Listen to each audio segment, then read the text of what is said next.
Yes, it's What a Boast, a celebration of Reeves and Mortimer. Please welcome your hosts for this podcast, MJ Price and Paula Wiseman.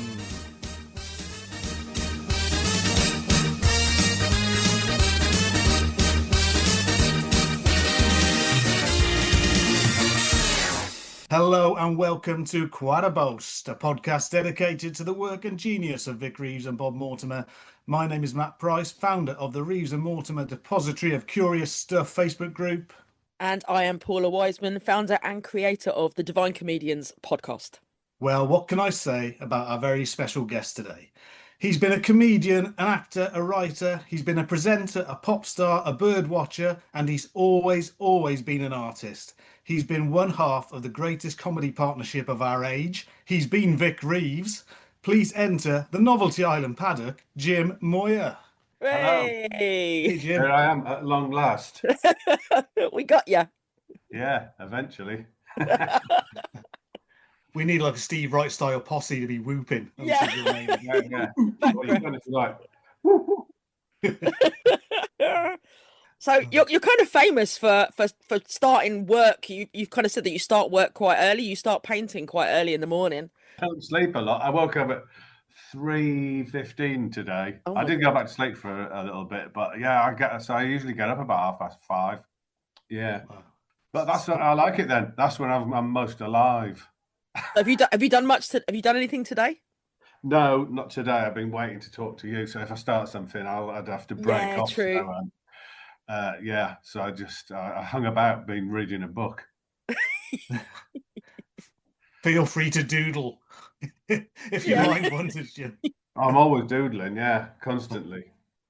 What I love about your artwork, Jim, is obviously you use loads of different mediums, from watercolors to sculpture to collage to photography, and loads of different styles from your, if we say, more serious, realistic bird pictures to surreal stuff to funny pictures like your ice lollies and your joyous sex pictures you're doing recently. Yeah. Do you get bored easily and so you like to do lots of different things, or?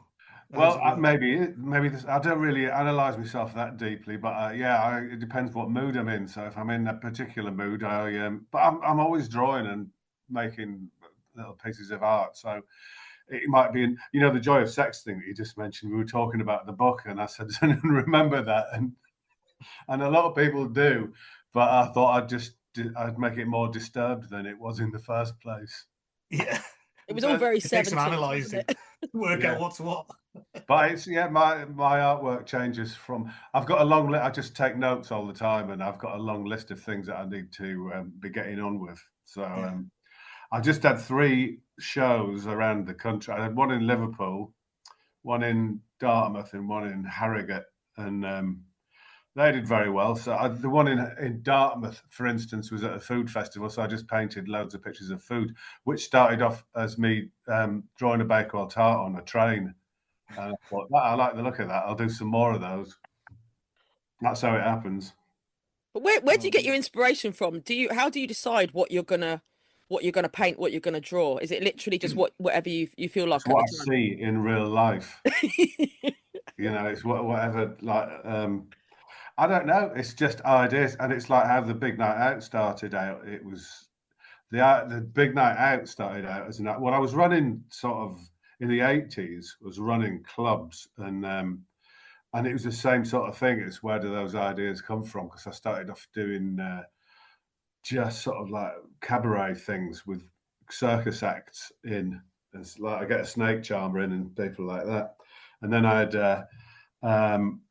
a classical music night on a Sunday night at a pub, which is where I started doing Vic Reeves Variety Emporium, and that really started after a friend of mine who had a comedy club, and I said I didn't know anything about comedy, so I said I'll take it over, and I did it all myself. But it was kind of all started from a load of KPM records which I found in Deptford Market. And I thought these are really good because KPM records are like soundtracks to adverts and TV from the 60s and 70s. So I just made acts which would seem well interpreted to those pieces of music with me and my friend John Irving, and that was the start of it. And it just sort of like fed off that and expanded.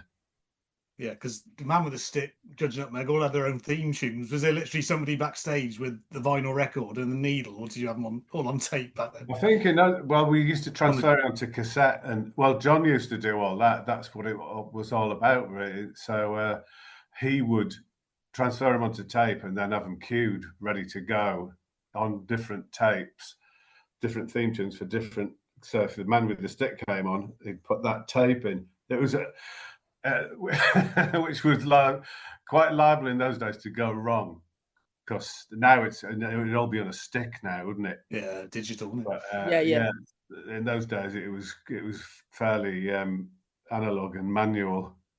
Because just linking it with your art, obviously a lot of performance art, with Talc and Turnip, something like that, for example, which was performance art. But if you'd have presented that in a gallery, people would be po-faced and not allowed to laugh. For some reason, if it's art, it's got to be serious. You can't laugh at it. But that's Talc and Turnips and Action Image Exchange all came from.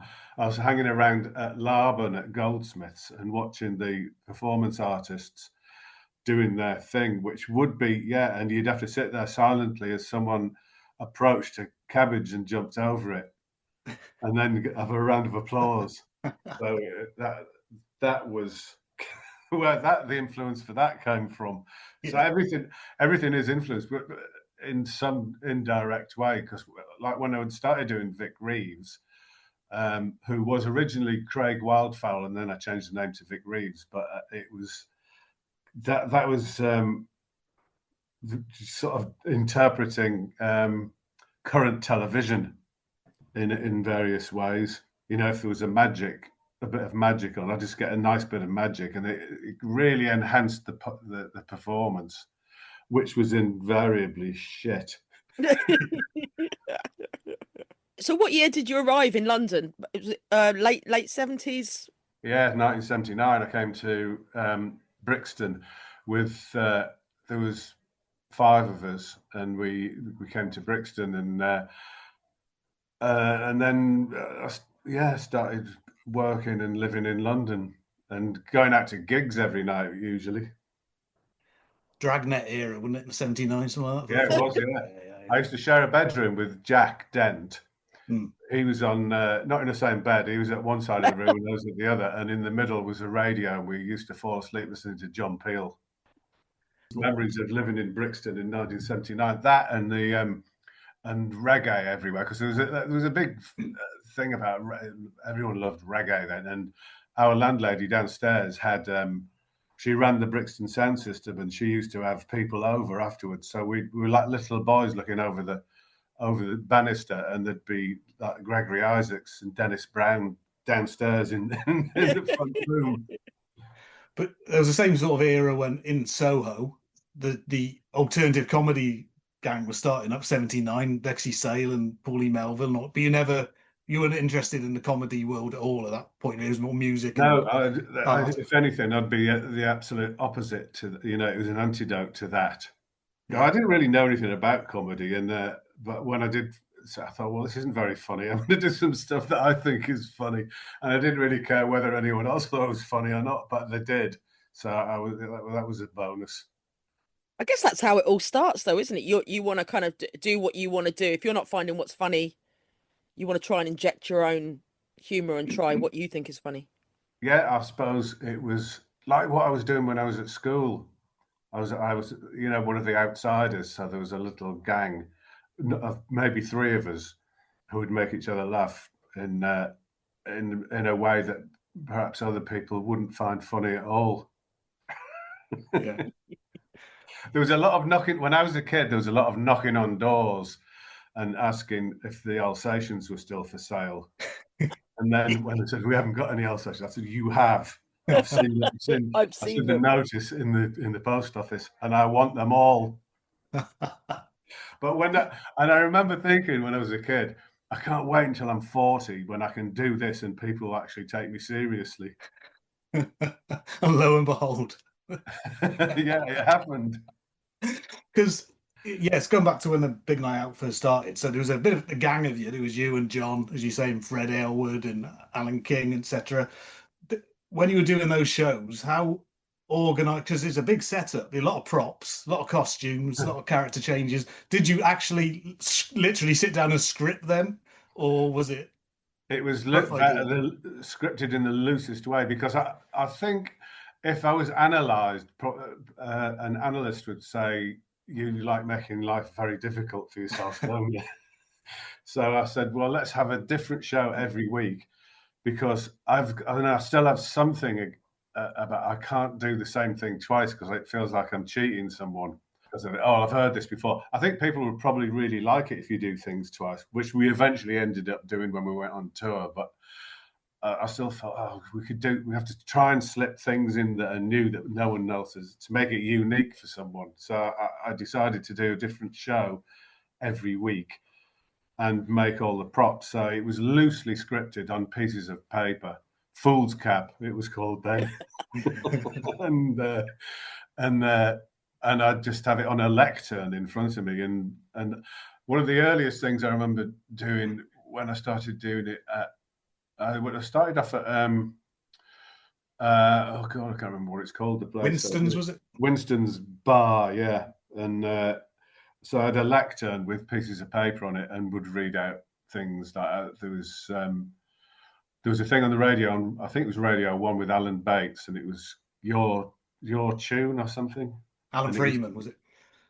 No, it wasn't Alan Freeman, it was Alan Bates. Alan Bates. He used to, the music went do do do do do do do, and it was a sob story. Simon Bates. Simon Bates, and it was a sob story where, and I used to make it more abstract, because what in real life it'd be like, Julie met Robert on holiday and they lost touch, and then they eventually got back together again. But when they got back together again, he was terminally ill or something like that, you know. Yeah. So I would exchange them for lemons and things like that.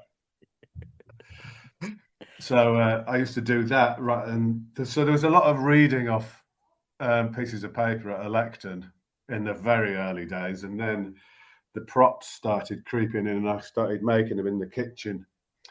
And then having ideas like Novelty Island, which would be an easy, which was supposed to be Opportunity Knocks, which is now the X Factor, you know. So it was getting a novelty character to come in there and show their skills. Yeah, talking about props and stuff though, like Davy Stott's shoes. I mean, iconic. Where did they come from? Well, I think I'm going to have a guess and think I was probably looking at Little Titch. It was an old musical character with long shoes, which he used to bend forward on. And I think I know I made them. I got a pair of shoes and made the points out of cones, and they were about 3 foot long, which were quite difficult to walk in. And then over the years, they got made by Anello and David, so they went proper, you know, the ballet shoemakers, so that they actually became well made. But everything was made from cardboard in the early days, and really badly stitched together puppets. Because when I was a kid, I used to do a lot of stitching and embroidery, and I liked making badly misshapen puppets. So there was a lot of that. And then became difficult when we went on TV, because the props makers would think that they were not doing their job properly. And I couldn't really explain and say, actually, I made this, because people would think it was a joke. But and Bob used to say, you've got to use your original badly made crap puppet. And I was going, well, I agree entirely, but let's try and persuade the props makers that it's okay. Same thing happened with makeup, because I used to like drawing lines on my face quite a lot. And the makeup people would be going, oh, people are they're not going to hire us again.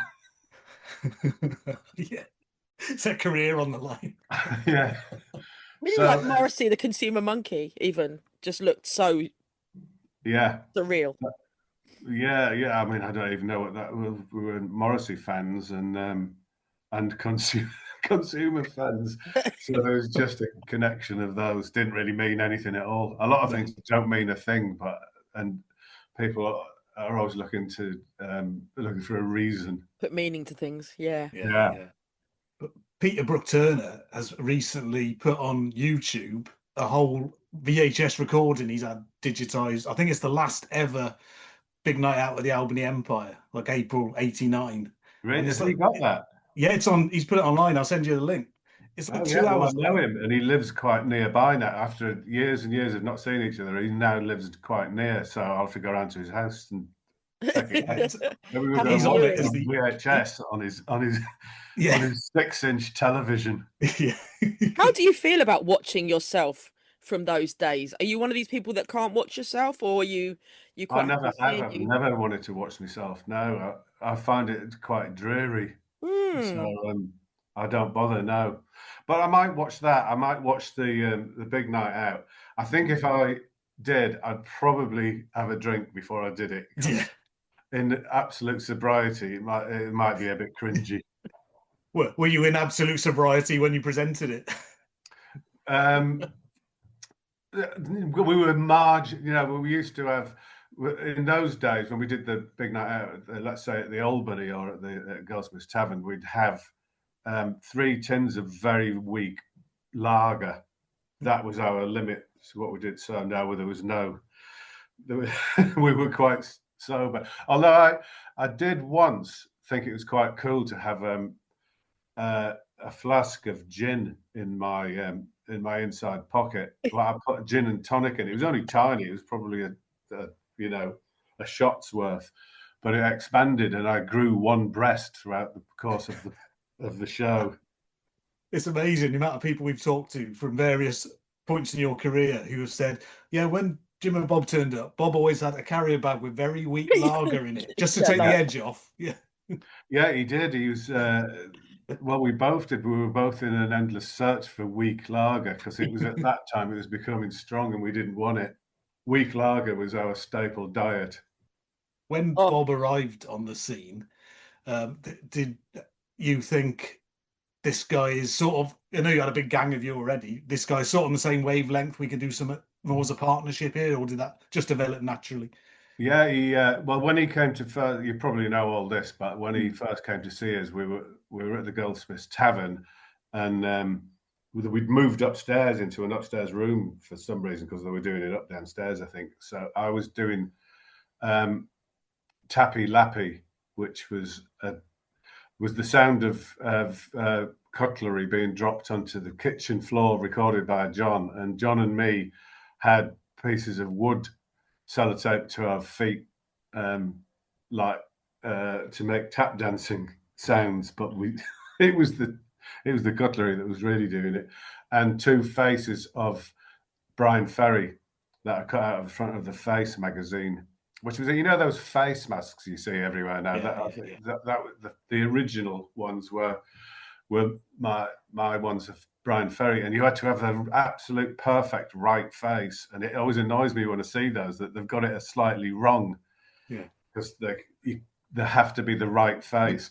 So that was, and then Bob saw that and he loved it, and I remember we went to the back where he was sitting, and he was quite miserable because his girlfriend had been caught in bed with a Hell's Angel, so he says, and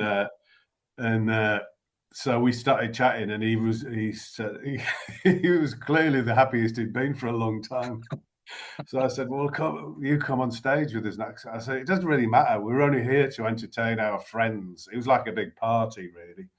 We weren't like trying to, or I wasn't trying to, be famous, as it were. It was just like to entertain your friends on a Thursday night.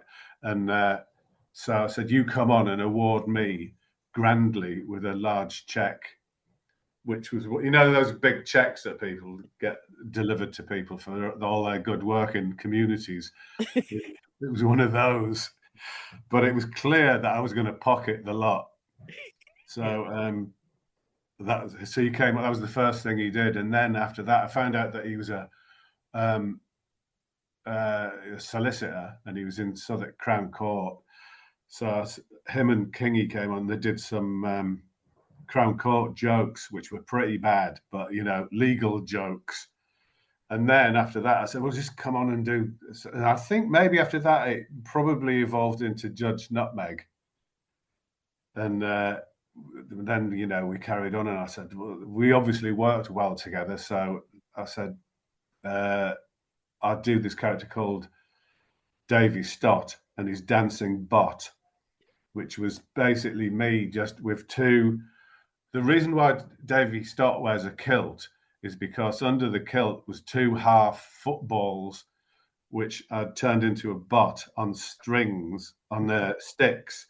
So when the kilt was hoisted up at the back, you could see the the buttocks, which then danced to music operated by me on sticks. So that was Davy Stott, and I said, "Well, let's get his brother on."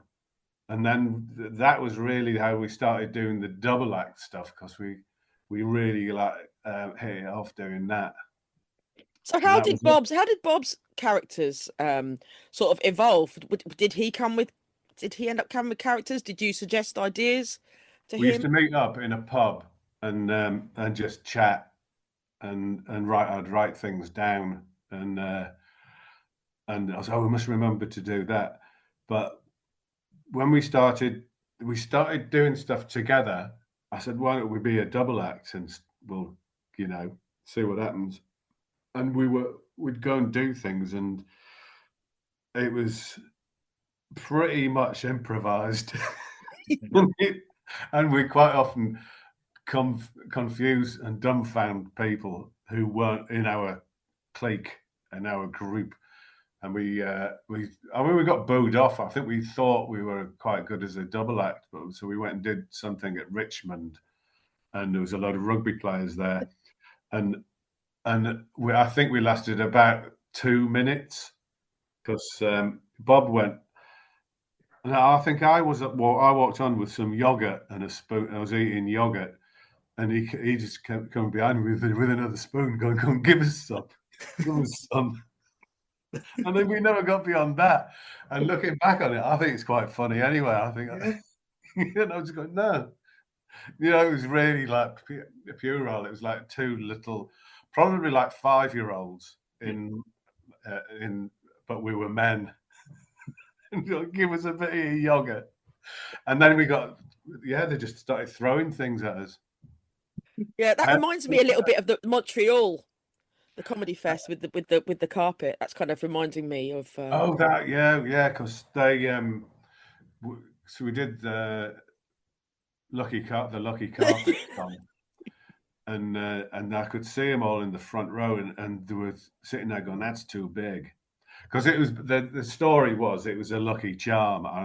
Bob says, "I'm having a lot of bad luck," and I said, "Well, you need a lucky charm like me. I carry around this carpet." The joke of it was a 12-foot long carpet, and it was too big to carry around as a lucky charm. But the Americans didn't get it. That's too big, man. It's not a lucky charm. It's too big. Not practical. And then so we did that, and we thought it was hilarious. And other people, like I think Harry Enfield was on, and he got booed off and smashed up his dressing room because he was furious. We thought it was a triumph that they thought the carpet was too big. And we went off, and Bob laughed so hard that one of his teeth fell out onto a gravel path, and we spent about 5 hours trying to find his tooth amongst the gravel. Obviously, you started writing with Bob. Is written by Vic Reeves and Bob Mortimer, the Big Night Out, and so on. I mean, how early were you doing that? Because Jonathan Ross, when we had him on afterwards, he sent me a photo of a script that you'd sent him in 1987 called The Primrose Principle, the first of 3 very amusing movies, which obviously didn't come to pass, but you obviously were writing with Bob back then.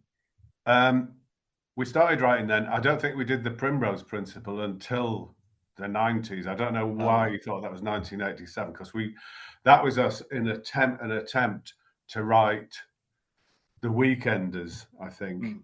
we wrote something called the fishing trip, because we actually did go on a fishing trip, and we wrote a little thing about that. It was for Channel 4 when they wanted when we did the Weekenders, they wanted half-hour scripts which potentially might become sitcoms, and I think maybe we did. I think we did the Primrose Principle after that, but it's pretty vague. I'm I'm not that well up on that. It was a long time ago. I mean, we were writing in 1987. Yeah, I think that's when we started. And that would be at Jules's place at Helicon Mountain. And then obviously you started working with like Charlie and Paul and Simon, kind of. Yeah, well, they all. I knew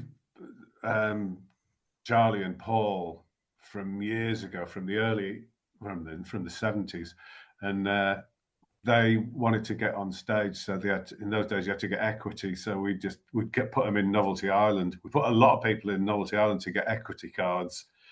And just said, just do that. Just get in Paul was the slitherer. So just get in a bin bag and slither around for a bit.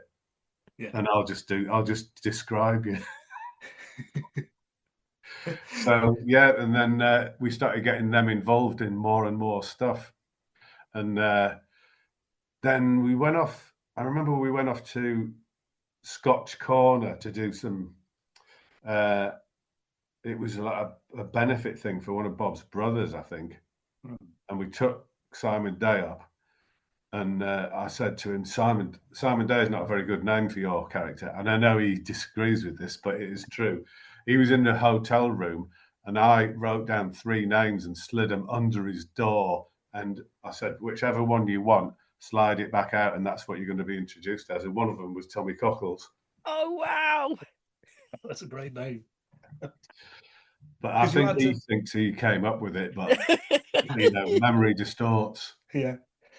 Because you had to say a bit like Jonathan and Jules and Glenn Tilbrook and that coming to watch, and then you had Michael Grade and Alan Yentob turning up. Was there a point you thought, hang on, we're onto something here? This could be something.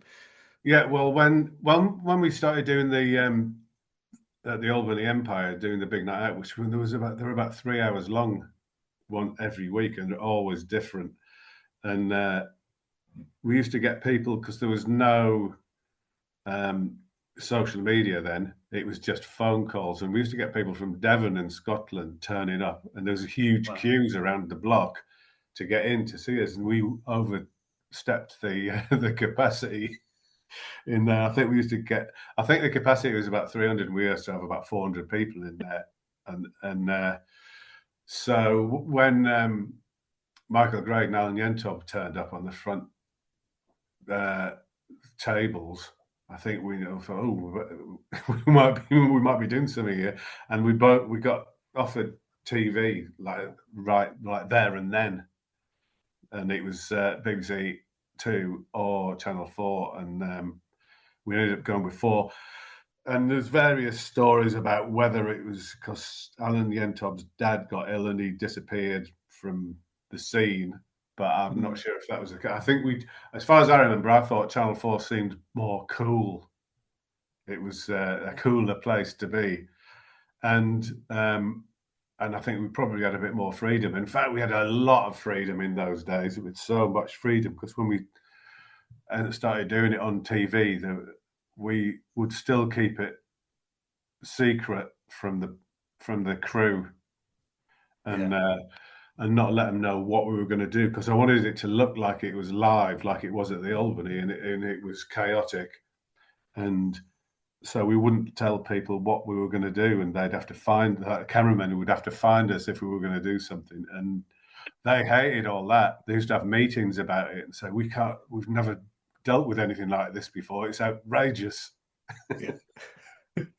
But how did you find that transition to TV, from doing those big epic live shows to kind of, I suppose you'd have some constraints going to TV. How was that transition? We had to condense it into half an hour from 3 hours, which was, well, this is going to be tricky, but we did it. But I think one of the main things is, because I said to Bob before, when we did the first series, I said, I don't think we'll be doing anything ever again after this, so make the most of it. Yeah. No one's going to want to see this anymore. Wow. And it was partially true. Like, there's a lot of complaints. We had more complaints than anything else. One of them being Matt Lucas. Yes. Yes. And but by the end of it, after 6 weeks of the big night out, people had completely changed and they really liked it. But because it was, I mean, I think it was probably a combination of ego and I don't really care that it actually kind of succeeded, because I said, I'm just going to do what we want to do, and the people can either like it or they can not like it, and it doesn't really bother me because I'm not going to change it I'm not going to pander to people's whims. So it was what it was, and you like it or you didn't like it. I know people that used to say, and I still say it now, say, well, I don't get it. I don't understand it. I say, well, stick with things that you can understand. It's not for you. No, if you don't understand it, don't worry about it. Stick with things that you can understand. Yeah. You mentioned obviously playing other venues aside from the Albany and Goldsmith. What's the story about you supporting Suzanne Vega?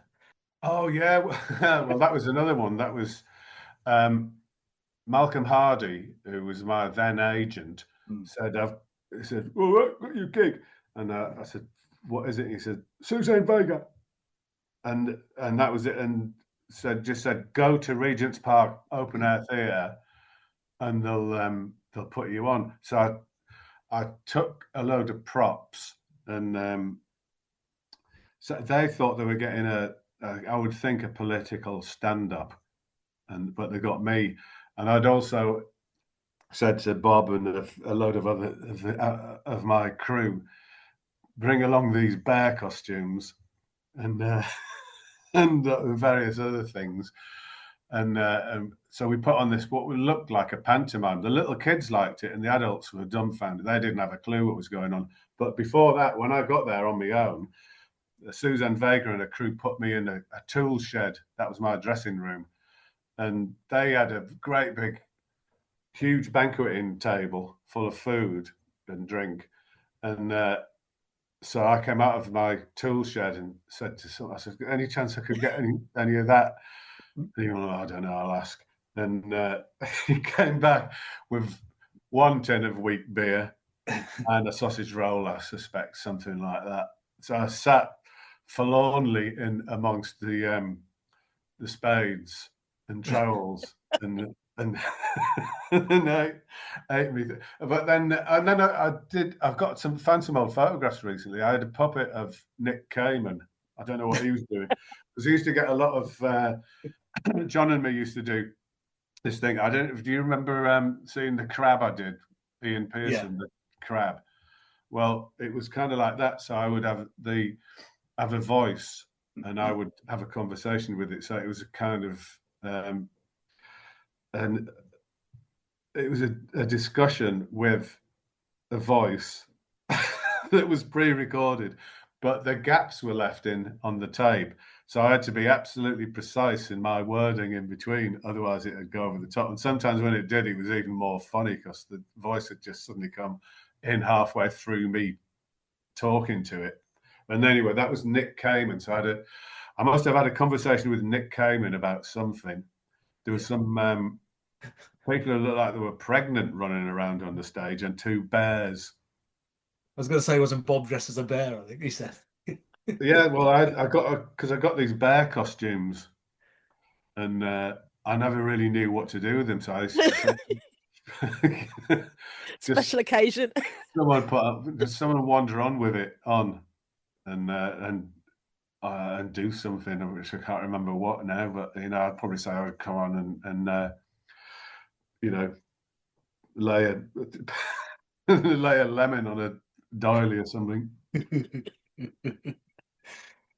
Anyway, yeah, that was then. There's obviously in the live big night out, you say it was 2 hours. Was there anything you had to drop for the TV? Obviously, the Toff didn't make it. Dorian as the Toff didn't make it to telly. Yeah. Is there anything else you thought, oh, I wish we'd have carried that on or brought it back? Well, yeah, there was a lot. Well, it was 3 hours long, and there was a lot. Dr. King, he never made it through, but we had to drop a lot of stuff, and we were kind of making it more of a Vic and Bob show. When we first started, I was always very envious of Bob, because I used to say, "You come on and do this and that," and I'd have to sort of like sit there as the straight man and thinking, "Oh God, I wish I could do that." And he'd say, I remember Bob saying, I haven't got anything to do with this bit. And I said, "Well, come on and nail some bacon onto the wall behind me." And I remember feeling very, very envious that it wasn't me doing that. Yeah. But it's so funny, you were doing what you thought was funny at the time, not knowing how things would pan out over the years and how big you guys would get. Yeah, it took off really quite quickly. As soon as people accepted us after the first series, it just went a bit sort of mad, and we were out and about. We were like blokes around the town, hanging about and being seen at places, and it was we were just having fun, really. Well, there was no real plan. We were just enjoying ourselves. But it got really big, and then it was like, "Do you want to do some? Do you want to do a pop record?" So I said, "Well, I did Born Free on the stage at the Albany." So I said, "I'll do that," and they got Swing Out Sister in to do the music, and I had a Norton Commando with really low clip-on bars, and I went from Greenwich to Chiswick to record it. By the time I got there, my back was broken. I was just absolutely knackered, because I was with a motorcycle like that, you really hunched over it. So I got over there, got in, and did it in one take. I said, "I'm too knackered. I'm going home now." But I kind of liked that idea that it was a one take, and if there was any mistakes, you just leave them in. Yeah, and that was kind of the theme for the rest of my musical career. Do it in one take and hope for the best. And but even your musical career was quite wide. Even like Abide With Me. I remember when that came out, and just the fuss that was made. Well, there was a big fuss made about that, because I think that was, I wanted that to be the B side, and the A side was Black Knight that I did with the Human League. But Abide With Me came out, and when that came out, the Lord Mayor of Brixham said, "I'm never allowed in that town ever again," because that was their claim to fame. That the bloke who wrote that hymn lived there. So he said, "You're never allowed in this town ever." And then about a year later, I was there doing a movie, and he didn't spot me. Seek you out. So I have a dream of you doing, when people do albums in full live on stage, I'd love to see you do "I Will Cure You" live. Well, right. I'd have to get all those expert jazz musicians in. There was a lot of really high-end jazzers in there, and because I was and still am into extreme jazz. So it's a really good jazz album, that, if you listen to it carefully. There's some good your appearances on Top of the Pops as well. God, I did Top of the Pops loads of times. It was with the washing machines, and well, the washing machines was when we did. There's a whole long story about that. Do you want me to tell that story? Yes. Well, you've got time. Yeah, I was. Well, it was on with the Wonder Stuff, and they said, we did the rehearsals in the afternoon. They put a load of washing machines up, which were Whirlpool washing machines. And because I said like a Whirlpool, I don't know if someone was getting some money out of them or not, in some sort of cheap advertising way. But there's a load of washing machines there, and they put a camera in one of them, which I knew where it was, and I opened it up and I had to do a line like a whirlpool into that camera. But they took it out on the night, so I was searching around in all the washing machines, thinking, oh, it's in one of these here. Prior to that, before we went on, Miles Hunt said, as the Wonder Stuff, we always have I think it was a tequila shot, so we all have a shot and we go on.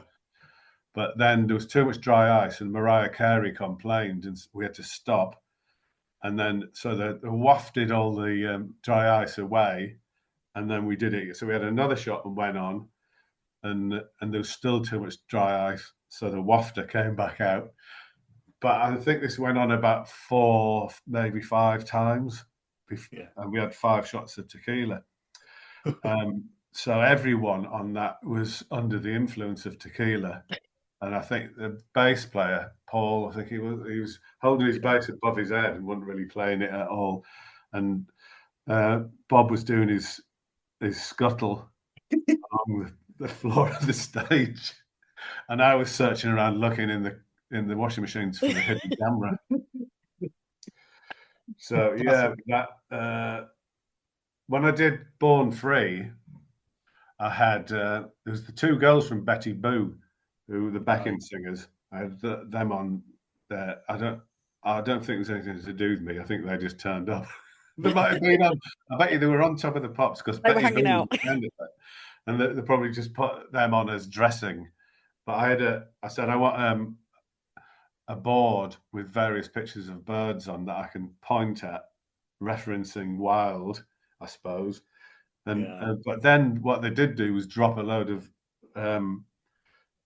that tinfoil glitter stuff, but really quite big pieces. And I swallowed one of them halfway through, and it I nearly choked to death halfway through the song. I think that was mimed, and then Dizzy was live because they used to have different rules on Top of the Pops, whether you could do it live or you had to mime it, and it used to change almost monthly, I think. Yeah. Well, obviously the music career and the comedy career always sort of crossed, and I think I've got it's literally over there the cover of the NME where you it says Vic Reeves is Britain's funniest man, and I remember vividly that coming out, and I was still at school then, running to school the next day and saying, "You've got to watch this, you've got to watch this." And some of my mates, we had, as a bit like you, we had a little gang and we got it, and there were other mates. I remember one friend who was probably more into more mainstream comedy. We got him to watch it, and he watched an episode and he just said, "Well, it's just blokes running in and out of doors with bags on their heads." And I said, "Yeah, it's great, isn't it?" Yeah, that's pretty much it. Yeah. That's exactly what it was. Yeah. And occasionally one of them might be holding a cauliflower. Yeah. That's pretty much what it was. There's lots of things that are, cauliflowers, for instance. When I first went on the tube, I was doing dangling up and down, which was, I think, Jules's idea that we do celebrity squares, but actually do it on a Kirby wire going up and down. So we used to have, and I like that. So we used to have a lot of Kirby wire activity going on. The Kirby brothers, who actually ran that, you had to get them quite early on because they like to drink, and they,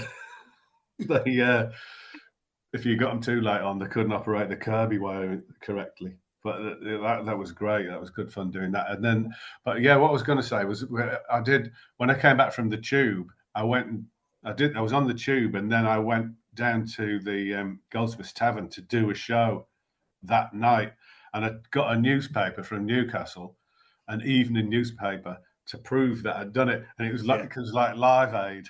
I was on telly earlier on, and here I am now, and here's the newspaper to prove it. And I came on that night, and because I knew I didn't have a lot of time to prepare, I had a cauliflower in a fish tank suspended on wires, which was pre-recorded as a stand-up comedian from a distant planet. Yeah. But it was just and people sat and watched the cauliflower in the fish tank like they were watching a human for quite a long time. because I didn't know if I was going to make it down in time, but I did, so I made provisions that people would still be entertained by looking at cauliflower that told jokes. I'd watch it. Yeah. But I suppose it's like at the time you don't realise how big something is going to be. You know, people do catchphrases, for example. You know, we've spoken to Charlie about, you know, catchphrases and stuff for the Fast Show and how these things, you know what I mean? You wouldn't let it lie. You lie and Well, get. catchphrases are a thing that you can't predict. Exactly. You can't write them. No, it's something that you say. And I said you wouldn't let it lie and got indignant about it one night at the Albany Empire, and people loved it. So I thought, well, this is actually working, so I'll do it again, because you can't tell. We have tried to contrive catchphrases in the past, like you're wasting your time, and that wasn't waste of time. But from Oh Mr. Porter, of course, that isn't it? Oh, Vic, I've fallen. Yeah, which is a great one, you know, and so things like that. You do it once, and you think, oh, that's a winner. That we'll do that again. And you're right, yeah, it was from Oh Mr. Porter. Yeah. Oh, Jim, I mean, we've only got up to 1990 so far. So is there any chance one day you come back and join us again? We'll move on to the next stage. We'll tick them off, the eras. What, on this? Yeah. Part two. Yeah, I'll do part two. Yeah. But you obviously come back up to date with your artwork, which is obviously your main bread and butter at the minute. And so you're constantly putting stuff out, and it's great that you share it on Instagram and that as well, so everyone can have a look. Because especially the ice lollies recently, I've been loving those as well as the birds, obviously. And it is, you know, like you're talking about influences. I think that's just some having a nice lolly. And actually, I was messing about with some new brightly coloured watercolours, which are fluorescent and come from China, and they're really low quality, but they work well. So I was messing about with them, and it was summer, and I was doing ice lollies on the beach, and people like that. So that's I was selling a lot of them. But yeah, I'm working on a big show I'm doing in Bradford at the moment. So I've got some huge canvases, and it's quite a different direction. I'm going, influenced by jazz music again, and doing these big sort of neo-expressionist birds. So I'm doing them, and I'm currently doing North American couples. Have you seen them? Yes, yeah. Yeah, I like doing them. They're quite disturbing. I sent one of them to my brother-in-law, who's American, and I said, "Do you know any of these people?"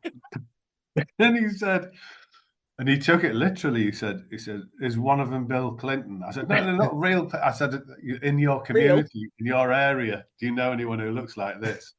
I said, "Take a picture of this, hang it up in your in your local shop." Have you seen this man? Yeah, missing. If you haven't seen these people, they're definitely North American. There's some good bouffant hairdos on some of those women, which you can imagine. Midwest. Well, they're all originally done from. I was looking at old pictures from the 60s and 70s. So this is like influence. You know, this is where you get ideas from. I was looking at old photographs of those people. When you go to a photographer who takes pictures for you to hang on above your fireplace. I was looking at those from the 70s, 60s, and 70s. So that's where that came from. And then I started photoshopping them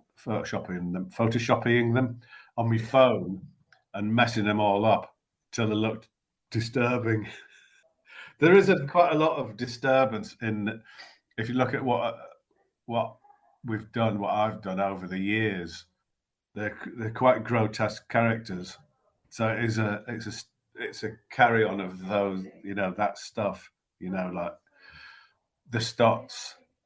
Really, what I'm doing with my North American couples is probably got a direct link back to the Stotts. Yeah, no, we have to mention your videos with Nancy. Just absolutely incredible, out and about, just enjoying life. Well, there's have you got that voices in the background? It's the cleaners on the way out. Well, Nancy and Nick. Well, we go out, and my general day of work is I get up about 5:30 or 6:00 and I start painting, and then in the afternoon we go bird watching and walking around. So if we film each other, and it's fun, it goes on Instagram. It's amazing, isn't it? How you can see what people are doing everywhere they go nowadays. Yeah, it's crazy. Yeah. One of my favourite artworks of yours, I mean, it's pretty old now. It's probably about 20 years. I think it's in Some Boiled Onions book. Is you've got a little cartoon dog behind the wheel of a pickup truck with a house on fire in the background, and on the side of the pickup truck it just says "electrical work carried out by a real live puppy." Yeah, well, there's people always say that, like, what is it? What are you doing? Is it comedy or is it? So it doesn't matter. People have different it is what it is. Feelings throughout the day. Yeah. But I think, I don't really care what people think, but a lot of people think, well, if you want to make a living out of it, you've got to do one thing, and I don't like doing that. If I had several lives to run at the same time, I could do that, but I might switch from one thing to another. No, I know what you mean. Some don't have any, do they? Some people. No, but you got to keep it interesting. As I said, I get bored so quickly. It's good to be doing lots of different things. Well, I do. Yeah, I get bored instantly. I can't sit still at all. I've always got to be doing something, and I plan it out. I don't like things to be random. So I, even though you wouldn't think that, I think, no, I'll tell you what it is. It's controlled random. I like to take random things. I don't really know what's going to happen, but I like to keep it in a time frame. Yeah. Yeah. I'm going to be random between 10 and 4. Yeah. Well, Jim, thanks so much for joining us. It's been quite a boast. And I'll just say, on behalf of me, and I'm assuming Paula and everyone who listens to this, if you hadn't have gone on stage in a Brian Ferry mask and a boozer in a pub in London and put the Turin shroud on a tea towel and wore those pointy shoes, then the last 35 years would have been a lot more boring and a lot less fun. So just thank you for everything you've done. Thank you so much, Jim. I'll come back and give you more information at a later date. How's that? That'd be amazing. All right. Thanks, Cheers, Jim. All right. Thank you so much. Enjoy the rest of your day. Thank you all for listening to this edition of Quite a Boast. Special thanks to Matt Lucas for permission to use the Peanuts music as our theme tune, and thanks to Ed Lewis for this edit. Thank you to Jake Chesham for permission to use the photo from his 1995 shoot of Jim and Bob in our various online locations for the podcast. And of course, thank you very much to Jim Moir and Bob Mortimer, without whom this podcast, well, it just wouldn't exist, would it? Remember to check out Paula's Divine Comedians podcast as well, and to join the Reeves Mortimer Depository of Curious Stuff Facebook group. And I think you'll agree that really was a lot of fun. Goodbye.